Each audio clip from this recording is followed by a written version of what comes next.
Alien sightings, one of the most controversial topics and the result of much speculation and theories over the last decades.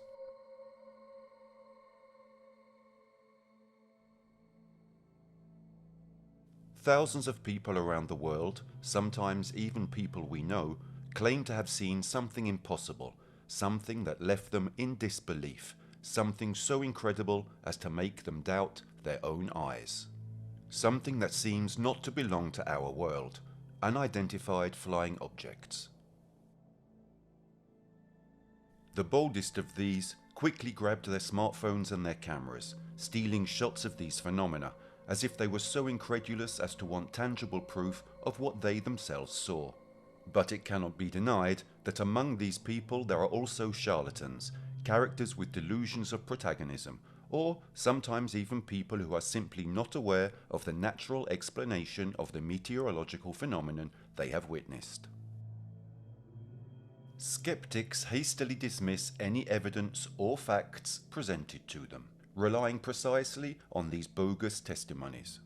For these skeptics, there is always a reason or explanation that they may not even be aware of firsthand, as long as it doesn't involve intelligent life forms unknown to humans. They seem confident as they answer in chorus no to the question of whether there are other intelligent life forms in the universe. However, there are some events that cannot be overlooked, events so sensational that not even governments have been able to ignore them. Events that even the most knowledgeable experts on the subject have not been able to give a rational explanation for. Mass alien sightings. What happens if the unidentified object inhabiting the skies, instead of being seen by a single person, is seen by tens, hundreds, thousands, or even tens of thousands of people?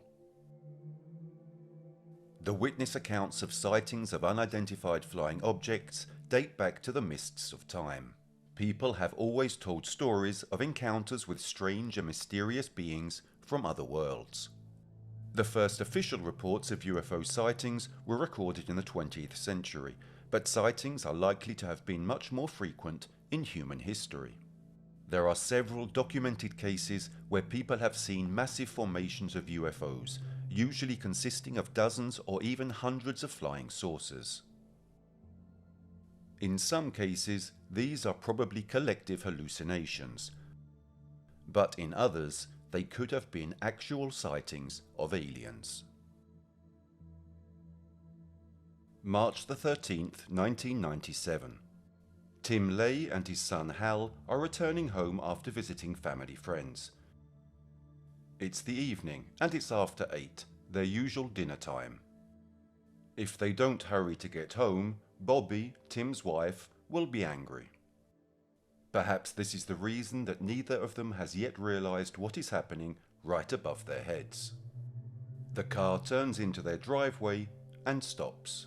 Tim turns off the engine, gets out hurriedly and heads home, his mouth already watering. Hal probably would have done the same, but for some reason he hasn't gotten out of the car yet. He's enchanted, looking at the sky.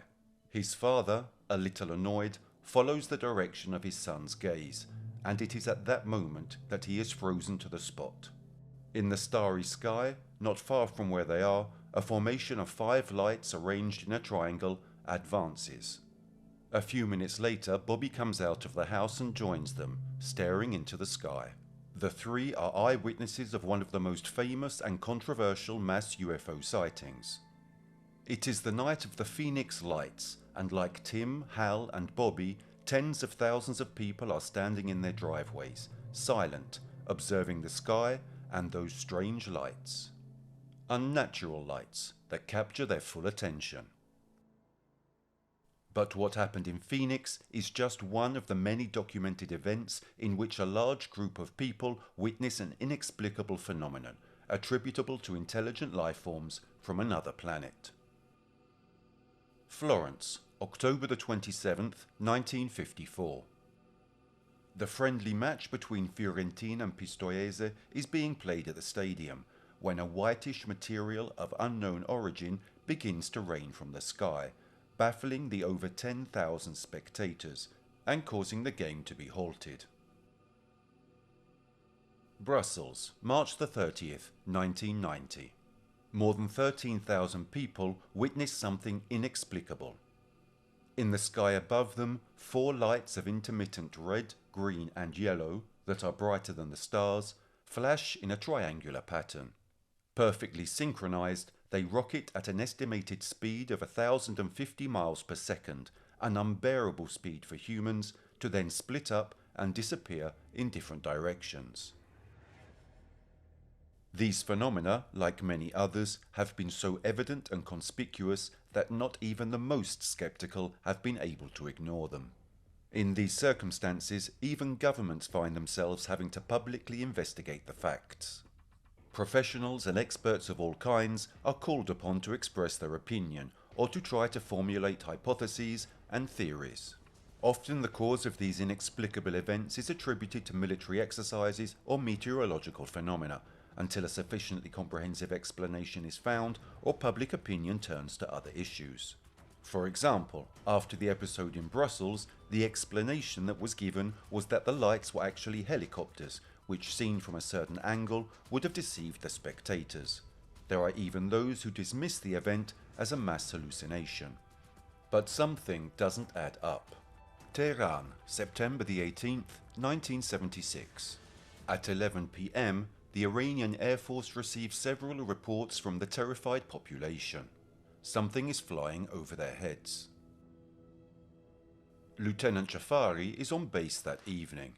He's catching his breath after another hard day's work when he notices that the base is in uproar. General Yousefi, in charge of the base, sends a fighter plane piloted by Captain Aziz Khan to investigate. However, when near the unidentified flying object, the fighter's radio systems stop working and the captain is forced to return to the base. General Yousefi is worried. Did the fighter malfunction, or was it that strange aircraft that caused the malfunctioning? He fears they are under attack and needs to clarify the situation. He decides to try again, and this time Lieutenant Jafari will pilot another fighter plane.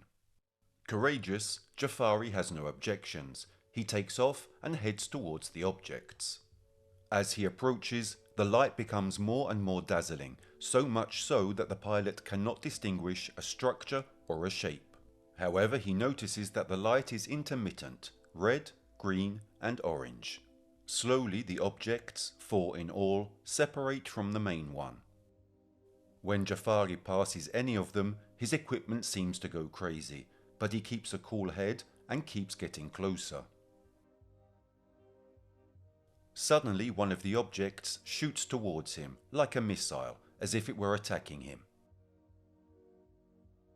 Jafari's reaction is quick and effective, as only a veteran's can be. With an evasive maneuver, he dodges the object and promptly launches a heat-seeking missile. But the missile doesn't fire. His equipment is out of order. He has to return to base. Meanwhile, one of the 4 objects lands just outside the capital, radiating beams of intense light. Emergency sirens sound. Chaos reigns. The following day, a helicopter goes to the site where the object landed, but it has disappeared into thin air. This incredible story, if viewed in its entirety, has something even more surprising. If we compare the testimonies describing the object seen by Lieutenant Jafari with those of the object that will appear in Brussels 14 years later, the similarities are striking. But if it is true that in Belgium in 1990 what thousands of people witnessed was not an alien object but a formation of helicopters, how can they have seen the same thing in Tehran in 1976? The question therefore arises, how do you explain the fact that different people in different parts of the world in different years have seen the same type of objects? This is just one of the many coincidences that make mass sightings so important when it comes to ufology. Try as you may to speculate, hypothesize or theorize explanations, the facts are unequivocal.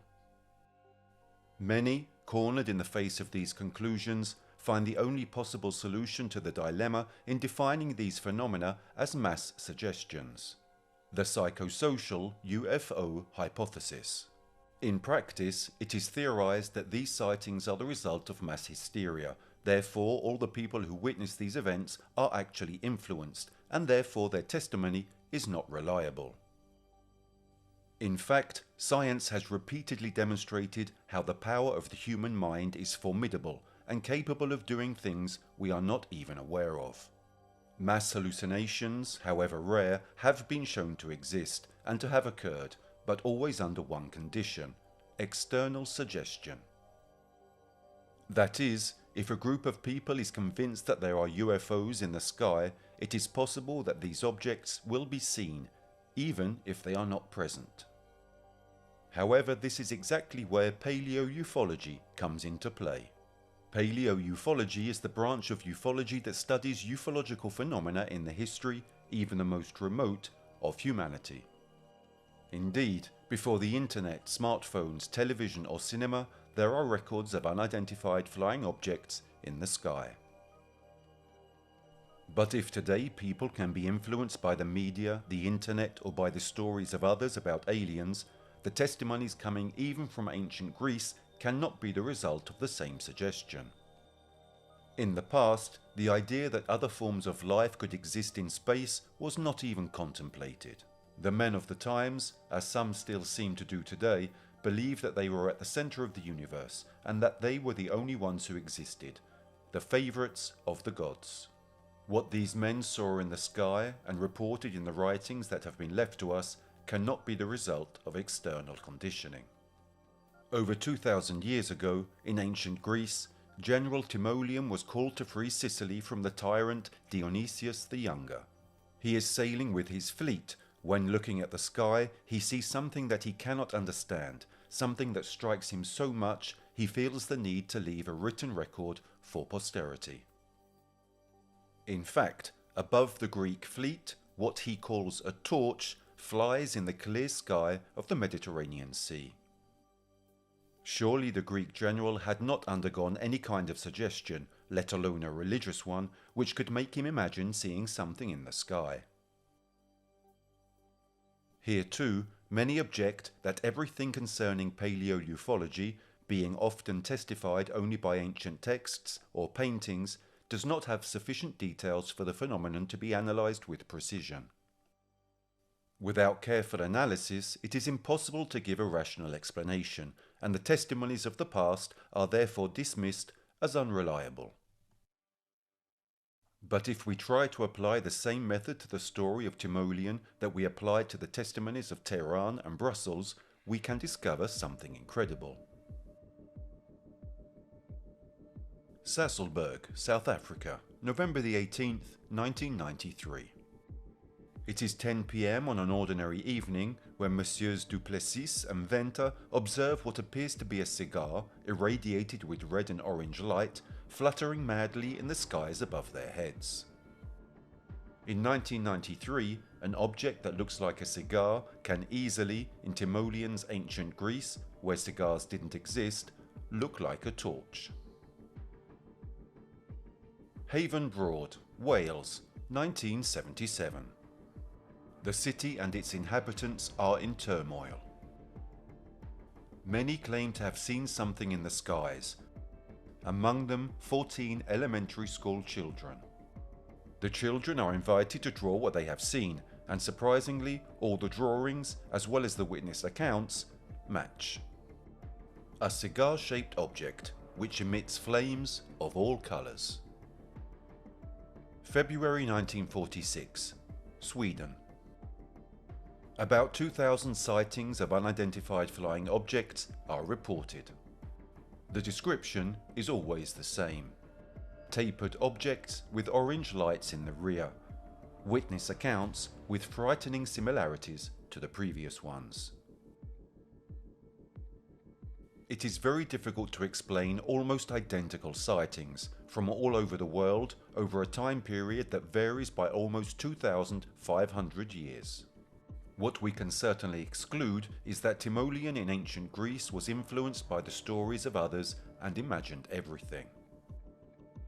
In the same way, it is impossible that all the inhabitants of Haven Broad or Sweden who reported and witnessed the phenomenon knew the story of Timoleon. Not only is it a testimony known only to enthusiasts and scholars of ufology, but also, in the years of the sightings, especially in those referring to sightings that took place in Sweden, given the lack of internet, finding that type of information was quite complex and required a dedication to the uncommon ufological cause. So, even taking these events separately, we can deduce that the probability that the witnesses influenced each other borders on the impossible. And even more improbable is the fact that even if they did influence each other in some way, they all imagined the same thing at the same time. It is not about scientific theories to prove or technical knowledge. It's simple logic. How else can such similar events that occurred in such polar opposite situations be explained? The psychosocial theory of UFOs, given the factors already mentioned, becomes increasingly unlikely at this point. Every question remains unanswered, and every attempt at explanation brings only new doubts. The connections between events that have extremely similar characteristics, verified however in completely different situations, years and places, make it impossible to reach a solution in a short time. The only thing possible, to date, seems to be to tackle the subject with study, patience and dedication. An answer, needless to deny it, is currently lacking. However many hypotheses or solutions that can be found, the probability that these are real is certainly much lower than the possibility that in infinite space there are other intelligent life forms, technologically much more developed than we are, that have managed to get in touch with us. The fact remains that with the development of technologies we have reached in contemporary times, mass sightings have become not only a blatant event that cannot be overlooked or disbelieved, but also a fundamental tool for UFO studies. Studies that could lead to results capable of radically changing not only our society, but also the daily lives of each and every one of us. Indeed, by grouping the different types of sightings into categories, common points could be drawn up. Flying objects with a tapered shape, which might look like cigars or torches. Triangles of lights that move in formation. Aircraft brighter than a star that separate into 4 smaller independent objects, or that project intense multicolored lights, and many more. For different types of sightings, we have more testimonies that come from various parts of the world, which occurred in a period of time much longer than that which led the human race to modern technological development. From paleo-ufology to modern sightings, many events have points in common, even if the witnesses have in no way had the opportunity to confront each other, much less to know about the others, making it impossible to believe that different witnesses can influence each other. These factors alone should be sufficient by themselves to increase the effort that governments should pursue investigating unidentified flying objects and the possibility that other intelligent life forms are present on our planet. But this doesn't happen. Even in the face of obvious facts, nobody organizes effective and official studies. There are many experts who have independently collected information over the years. Prepared and capable people who deserve a chance. Several have dedicated their lives to studying unidentified flying objects and could, with the right tools, find concrete answers to the questions we all ask ourselves in the modern day. Nowadays, debates regarding the presence or absence of extraterrestrial life forms on our planet are the order of the day. Anyone in their daily life can find themselves facing this type of conversation with the same frequency with which they talk about any other topic. The theme, it can be said with some certainty, is one of the most current and most controversial. Often, however, the most skeptical people take sides, rigid in their position, and are not open to constructive dialogue. This happens, probably, also due to official sources which always tend to debunk any theory, at any cost and by any means. When it comes to extraterrestrials, institutions hastily liquidate the theories of ufologists by discrediting them. Is it possible that there is already an answer in the archives of some ministries, but for some reason it is perhaps best kept secret? Not taking events of this magnitude seriously enough to reach the truth would be a grave mistake. Evidence of what goes on in the sky is present everywhere online, as well as in the minds of witnesses. Witnesses who are often retaliated against and mocked. Ufology is one of the most controversial subjects of our times. It almost seems that the world has split in two, the skeptics and the ufologists, as if one had to take a rigid stance for life. In reality, it would be enough to delve deeper into the matter to be able to give real and exhaustive answers which would definitively silence any controversy. It is undeniable that the phenomenon of mass sightings, with the internet, social networks and smartphones, has become uncensorable. But why would anyone want to censor it? After all, we are all involved in this matter. The possible presence or not on Earth of extraterrestrial intelligent life forms would be a revelation that would closely affect the life of every individual. The upheaval that our knowledge and daily life could undergo makes the ufological matter a very current topic and more than worthy of decisive study. Today it is commonplace, even during a simple conversation, to meet people and hear evidence of a sighting. But perhaps it is still too early for anyone to take responsibility for giving a detailed and credible answer. After all, a sense of fear of change is inherent in both history and the nature of humanity. Many of the most important scientific discoveries in history have been rejected and discredited for this very reason, although fortunately the truth always finds a way to emerge. Surely, to date, something is not right. Testimonies of this kind are growing exponentially, and the behavior of the military and governments is anything but transparent. If these sightings had an explanation, there is no reason to keep it under wraps. The number of sightings suggests that what is seen has no qualms about being seen. By now, people who testify that they have seen something among the stars are the order of the day. What is the reason for all this secrecy? The facts are there for all to see. In Phoenix, over 13,000 people saw something incredible with their own eyes, as well as in Brussels, in Florence, in Sweden, in Tehran, in every part of the world. And anyone who looks into the starry sky as often as a dreamer does will sooner or later notice something unusual. It's difficult and sometimes scary to believe that other life forms are so much more technologically advanced than we are, but at this point we cannot pretend to be blind to these facts. We cannot turn a blind eye to events that seem to portend a drastic change in life and the universe as we know it. Theories are no longer enough. There is a need for clarity and an investigation that gives transparent results that can be used by anyone. The fate of the entire human race could change significantly depending on the discoveries that a UFO institution could obtain. Space travel, medicine, science, culture, art. Contact with one or more intelligent species could mean a new discovery of America for our species.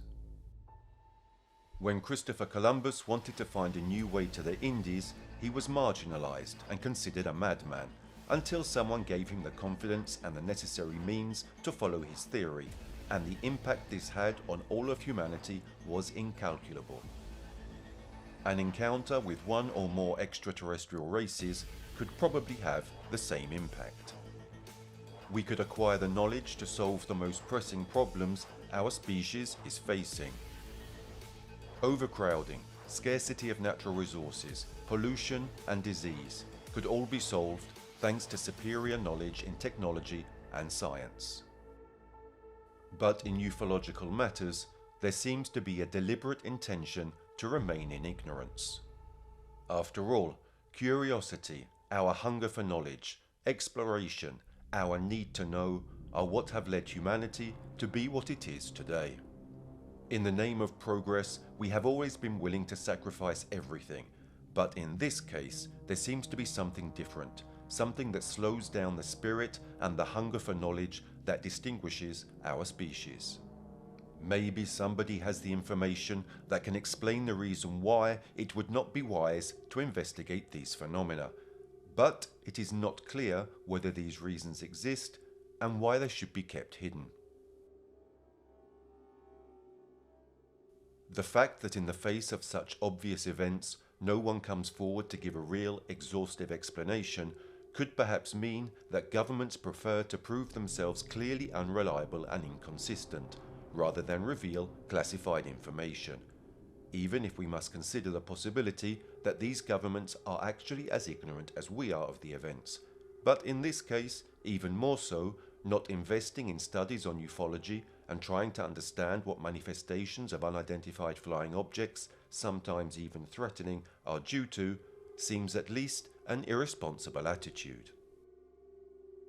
What is certain is the silence.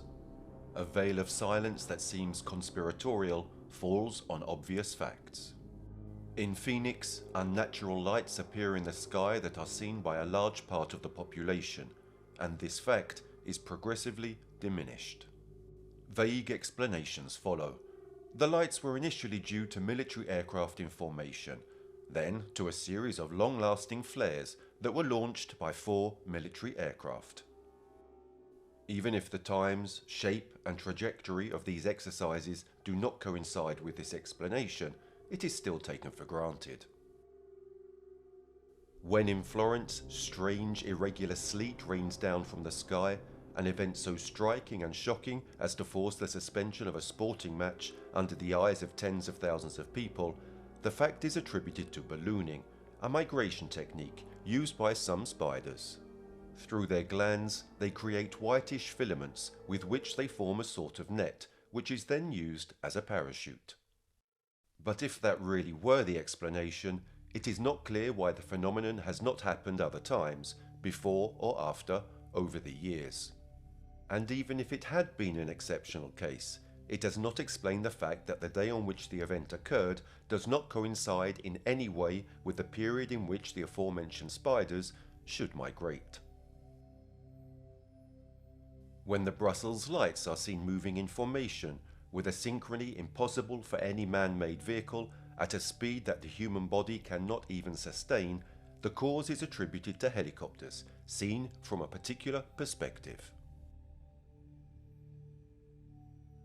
Every mass sighting, every sensational testimony is denied and ridiculed with inadequate explanations that only give rise to further questions.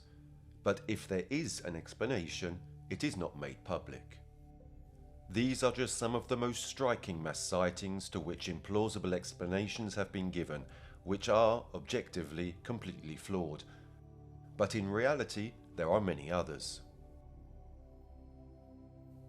There are even situations in which, not only do the explanations given by official institutions appear weak, superficial and insufficient, but, if they were taken and compared to other well-documented sightings, would demonstrate common points which would sweep away any doubts about the possibility that the event is independent from the others, and would create the conditions for an accurate and perhaps fruitful investigation.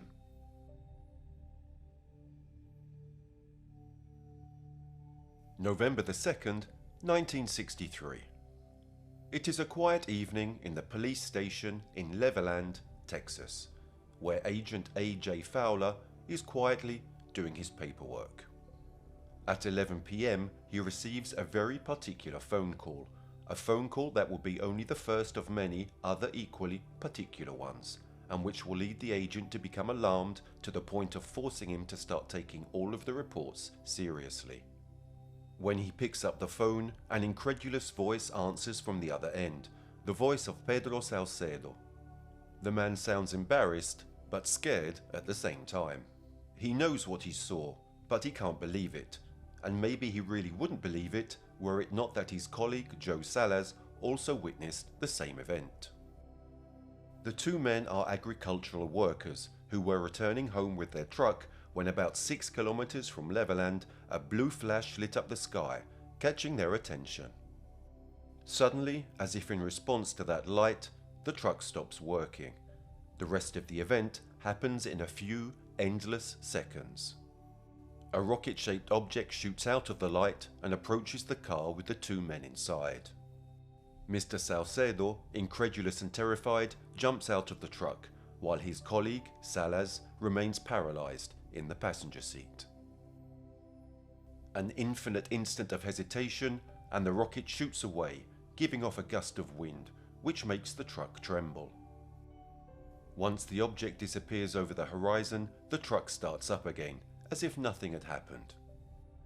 The agent listens to this story, a story so absurd that he can't believe it, so he ignores the call, thinking it's a joke, and resumes his paperwork, snorting. An hour later, around midnight, the phone rings again. The agent jumps and a shiver runs down his back. He shakes himself and picks up the phone. For an instant, when he hears Jim Wheeler's voice on the other end of the phone, he feels like he's experiencing déjà vu. The man is almost in a state of shock after witnessing something that the policeman cannot believe. Mr. Wheeler says that while driving about 4 miles from Levelland, in the darkness of the road in front of him, he saw a strange oval-shaped object in the middle of the highway. Immediately after the sighting, about 60 meters away from that object, his car suddenly stopped working. The motorist, concerned, got out of the vehicle, but the moment his feet touched the asphalt, the object rose into the air and swiftly flew off into the night. As it did so, the vehicle started working again. Agent Fowler is confused, ends the call and tries to figure out what's going on, but he doesn't have the time. Just 5 minutes later, the phone rings again, and this time the policeman has a bad feeling. A feeling that something sinister is going on around Levelland that night. A feeling that this will just be the beginning of an evening he will never forget. When he picks up the phone, Jose Alvarez answers, stating that 18 kilometers from Levelland, while he was driving in his car, he noticed a strange luminous object at the side of the road. This time, Fowler doesn't need to hear the rest of the story to know what happened. The car had suddenly stopped working, only to start again once the strange luminous object had risen into the sky and disappeared. From that moment on, the phone goes crazy. At midnight, it's the turn of a farmer, Frank Williams. The story is the same. He was driving near Levelland. He noticed a strange luminous object at the side of the road. His car stopped working, the object flew away, and the car started up again. Then a certain James Long calls, a truck driver travelling to the city. Fowler listens to yet another shocked voice, telling the same story over again. That night, Fowler will hear the same exact story 15 times. Every detail is so similar that Agent Fowler, shocked and incredulous, can't help but take the reports seriously, without being able to do anything. The following day, others will come forward, confirming all the witness accounts of the previous night. The events of Levelland were so striking that the Air Force had to open an official investigation, even going so far as to question some of the witnesses. The verdict was that these events had been caused by severe thunderstorms in the area. Thunderstorms that they said could have explained the electrical faults in the vehicles. At the same time, testimonies such as Salcedo's were not taken into consideration due to his apparently low level of education. But various ufologists and experts openly disputed this explanation. The Air Force's theory, in fact, revolved around the hypothesis that the sightings were the result of a specific atmospheric phenomenon, St. Elmo's fire. St. Elmo's fire consists in luminescent discharges caused by the ionization of the air during a storm. In practice, they are similar to lightning, but have a wider range. The main detractors of this theory, James MacDonald and Joseph Allen Hynek, maintained that not only had the storm now passed, but there is no proven correlation between the phenomenon of St. Elmo's fire and automobile engines cutting out. However, even if we accept these explanations without further questioning, there remains a fact, not considered at the time, which, if correlated with this event and the subsequent sightings in Tehran, leaves us with enormous perplexities.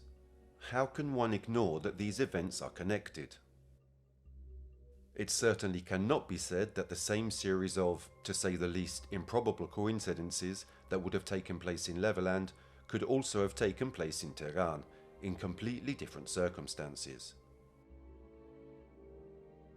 Then there are the cases in which the situations that are presumed to have arisen because the witnesses of sightings of unidentified flying objects had been mistaken are statistically on the verge of the impossible. August the 5th, 1953. In Black Hawk, Mrs. Kellyan is observing the starry horizon when she suddenly notices something unusual in the sky. It is 8:05 and the evening is passing peacefully at the nearby Ellsworth military base. The phone rings, like a bolt from the blue, foretelling a storm. The caller is Mrs. Kellyan, who claims to have seen a bright red light in the sky, initially stationary, which had abruptly moved to the right and then returned to its original position. The soldier who answered the phone, alarmed, sends 3 colleagues to check the perimeter of the building. They confirm the presence of a light, placing it in a northeasterly direction. At that point, the radar of the base detects the actual presence of something in the same direction reported by the soldiers. An F-84 is immediately alerted and takes off towards the coordinates communicated. On the plane's radar, the object appears to be 5 kilometers away, but as soon as the pilot manages to make eye contact, something inexplicable happens. The object shoots off, leaving the pilot time to snatch only a few fleeting photographs. As the plane returns to base, however, the object reappears in the same initial position. Lieutenant Needham, a veteran pilot of World War II and the Korean War, has heard everything that has happened and is so incredulous that he asks permission to investigate firsthand. Receiving permission, he takes off and heads towards the unidentified flying object. Initially, when he gets close to the sighting, he thinks it's a reflection, but when he notices movement in the foreground against the background of 3 fixed stars, he becomes convinced that it can't be. Again, upon getting closer, the object disappears, this time permanently. In the meantime, an attempt is made at the base to analyze the photographs taken by the first pilot. But it is useless. Near that light, the camera had malfunctioned. Apparently, just like in Tehran and Levelland, approaching these unknown objects interfered with electronic equipment.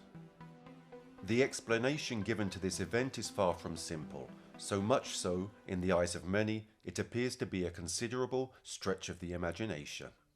The conclusions that the military would have reached are in fact complex and justified only by an intricate series of coincidences, bordering on the impossible. According to the investigation, the red light initially seen by Mrs. Kellyan would have been the signal light of a radio station's antenna.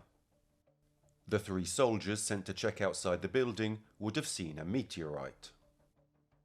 The first pilot would have seen a reflection of the star Pollux, while Lieutenant Needham would have seen another reflection, this time of the star Mierfak. Both reflections were allegedly caused by particular weather conditions. As for the radar detections, instead they would be caused by unusual atmospheric conditions, while with respect to the camera malfunction, no one investigated further, as if it were another small piece in a huge puzzle of coincidences. All this has left many experts and ufologists who have studied the matter not a little perplexed. Though, based on our knowledge, it may seem impossible that an extraterrestrial race has arrived on our planet, the series of coincidences that would explain this incident, it must be admitted, seems at least equally impossible. But what most have overlooked in this absurd story is precisely the malfunction of the electronic equipment that would correlate this event with those of Tehran and Levelland. But these three are not the only ones. July the 9th, 1965, the Azores, Portugal. Something unusual happens at the Santa Maria airport.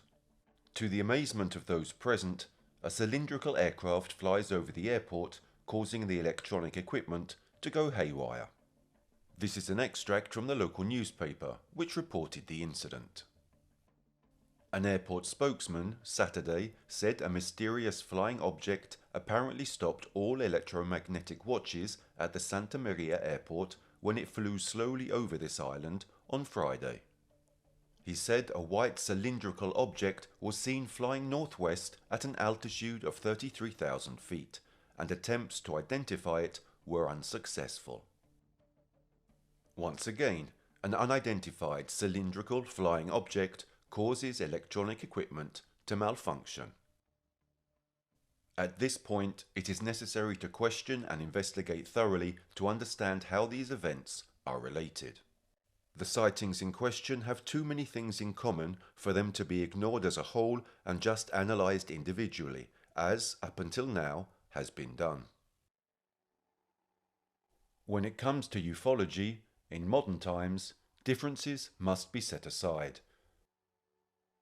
The sightings in question affect the entire planet and not just individual states. If concrete results are to be obtained, it is necessary to create an institution that stands above state policies and that can coordinate rigorous research conducted on a planetary level.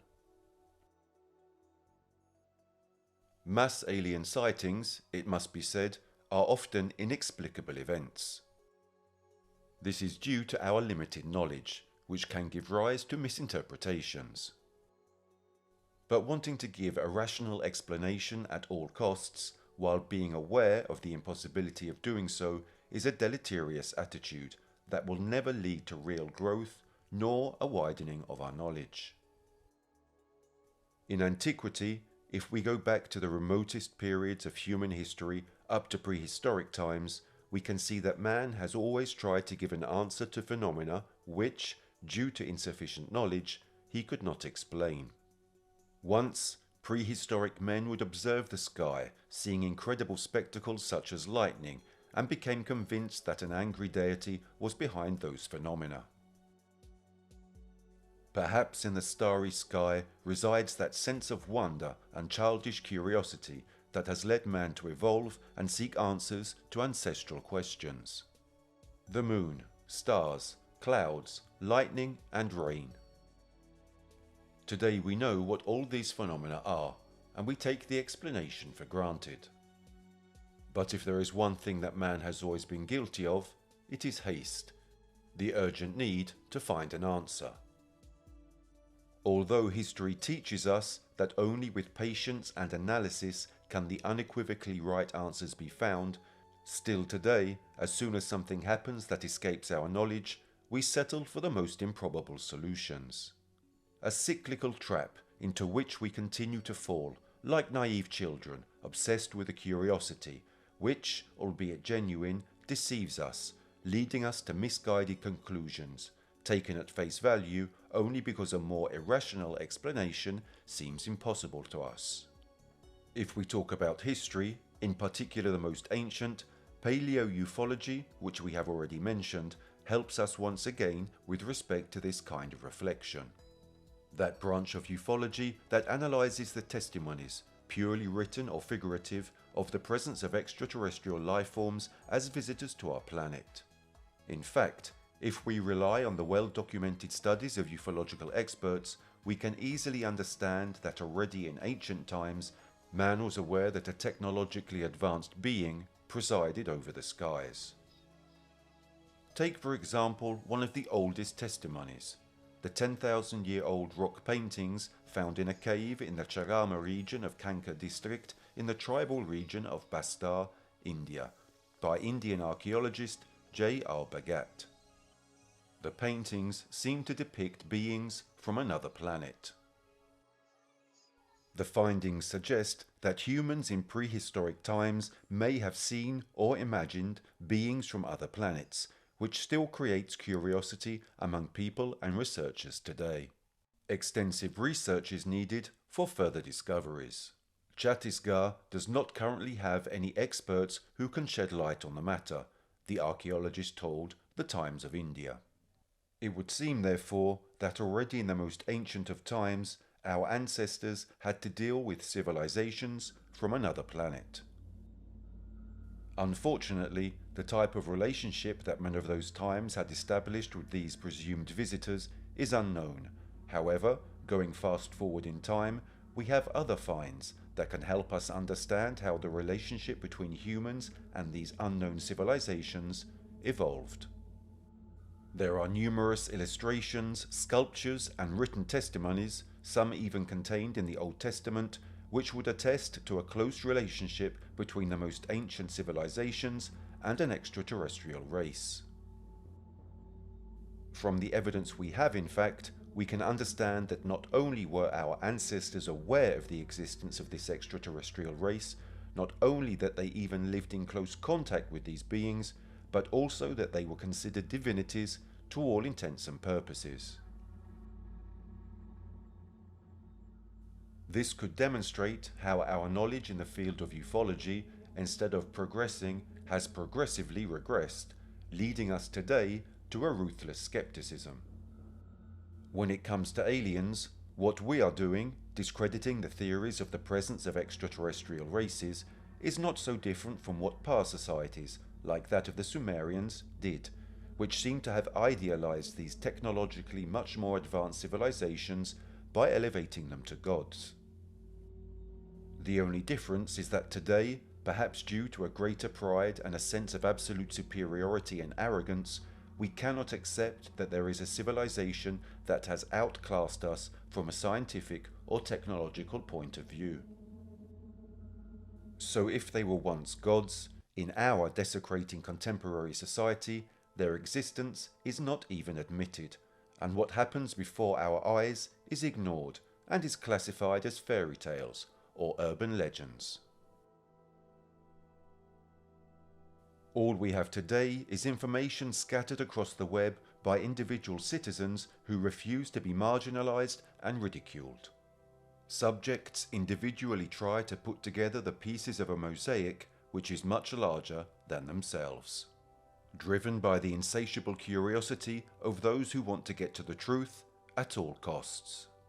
Normal people who cannot accept approximate answers and try to unite as best they can to work together and finally find a satisfactory solution to these questions. But if any legacy of the past is considered unusable as evidence, if every testimony of individuals is discredited and disassembled by any means, if absurd hypotheses are preferred to rational deductions, mass sightings remain the only means of demonstrating to the human race its own blindness. The Night of the Phoenix Lights is an event that cannot be speculated about, especially if it is linked to other similar sightings.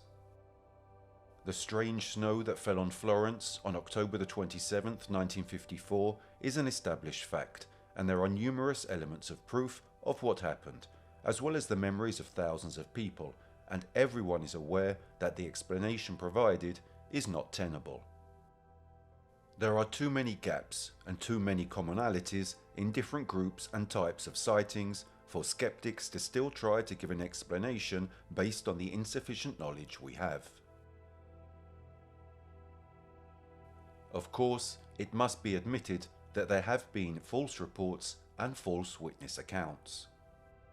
There definitely are people who take advantage of the phenomenon of unidentified flying objects to experience brief moments of fame, to attract attention. But this cannot divert attention from all the other valid testimonies that deserve further study. Certainly, at times, atmospheric phenomena or particular meteorological conditions have caused involuntary errors by people who, albeit in good faith, have confused rare and incredible natural events with alien sightings, but for this reason not all reports should be interpreted as false. It is necessary to understand which sightings should be discarded for one or another reason, and to separate these errors or misunderstandings from those real events that require more specific analysis.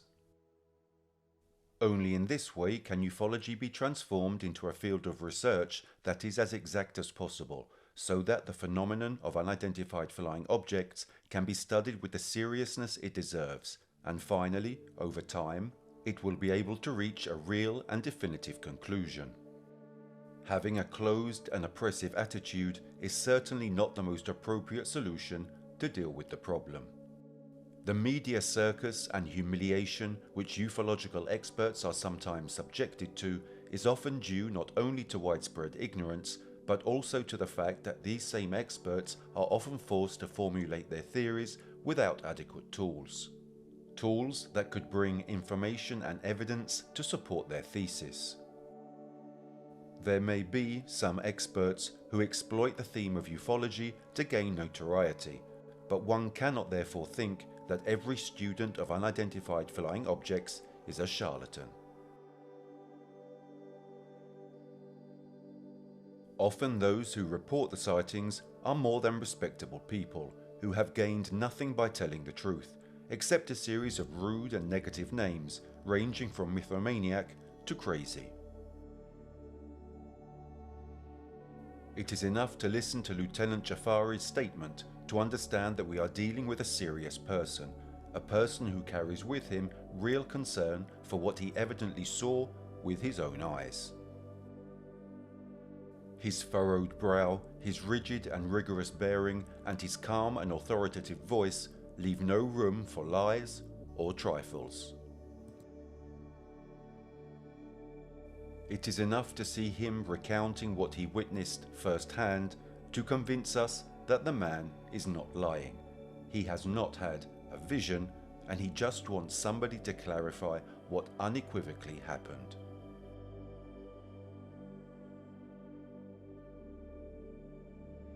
Like Lieutenant Jafari, like Tim Lay's family from Phoenix, like the fans of Florence, like the children who designed the alien vehicle at Haven Broad in 1977, like Agent Fowler and the various witnesses of the Levelland case, lots of people actually saw something unexplainable.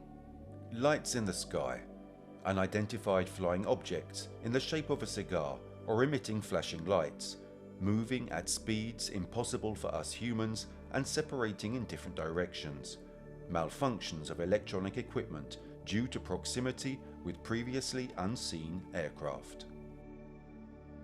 All of this cannot be the result of fantasy or delirium.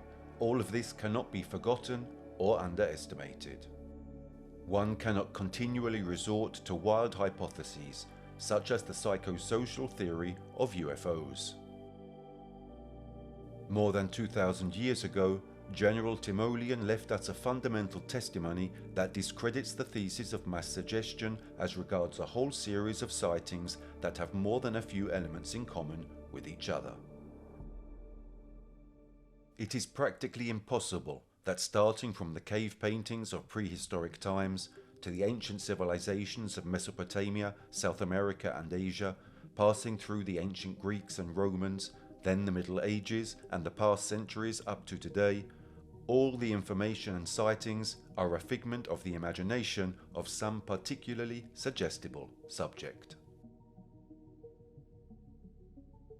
How would it be possible that the entire history of humanity was dotted with evidence of sightings and contacts with an extraterrestrial civilization if this or these civilizations did not exist?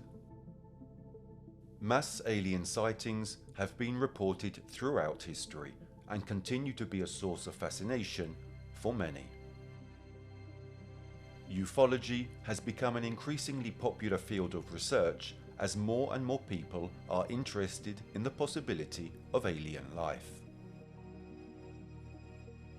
For this reason, to date, the information we have seems to be sufficient to bring studies of the subject to a higher level, and therefore to deeper and more precise insights and research. The number of reported alien sightings has grown exponentially in recent years. Many people claim to have seen strange objects in the sky or even encountered extraterrestrial beings. While some of these reports are likely to be hoaxes or misidentifications, there is still a lot of mystery surrounding these sightings and what they could mean for our understanding of life beyond Earth.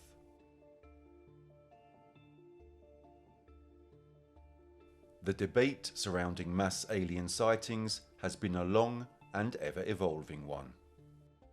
While several theories have been put forward to explain these strange events, the truth remains elusive.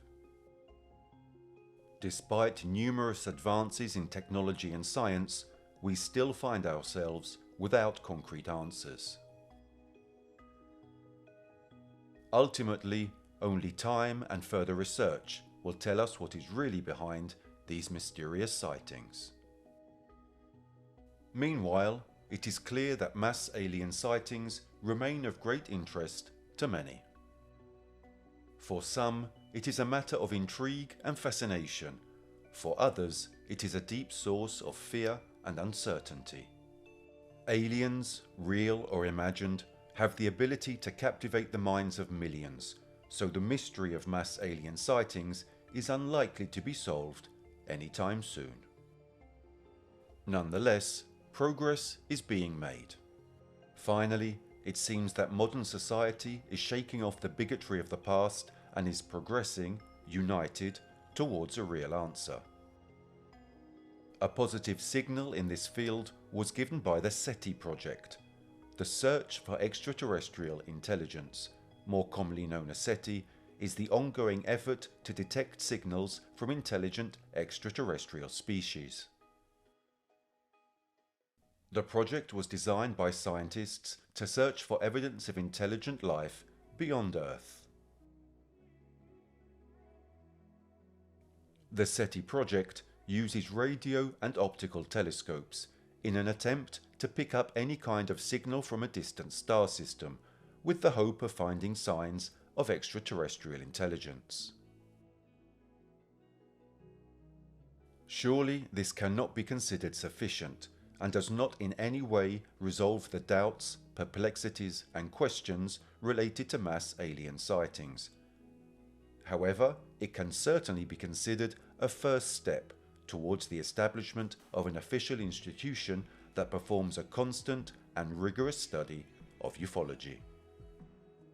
Perhaps, after all the millennia spent exploring this planet, the history of humanity is about to change. Perhaps we are on the verge of an epochal turning point.